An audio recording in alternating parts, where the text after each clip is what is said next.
បើកូនជូនចំនៃរបងអ្វីដល់ម៉ែឪត្រូវជូនកាលរួងនៅពេលម៉ែនៅមានជីវិតអាចហូបប្រើប្រាំងបានមានវិញ្ញាណមានទឹកចិត្តត្រេកអរថ្លាគុណនិត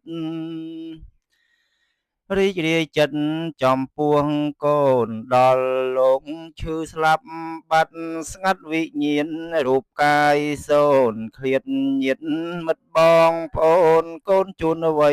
ក៏មិនដឹងរូបកាយទៅជាខ្មោចសូនអាសោចគ្មានប្រលឹងសង្ខារសូនសងឈឹងពេលនឹងកូនជូនបន់ម្ដង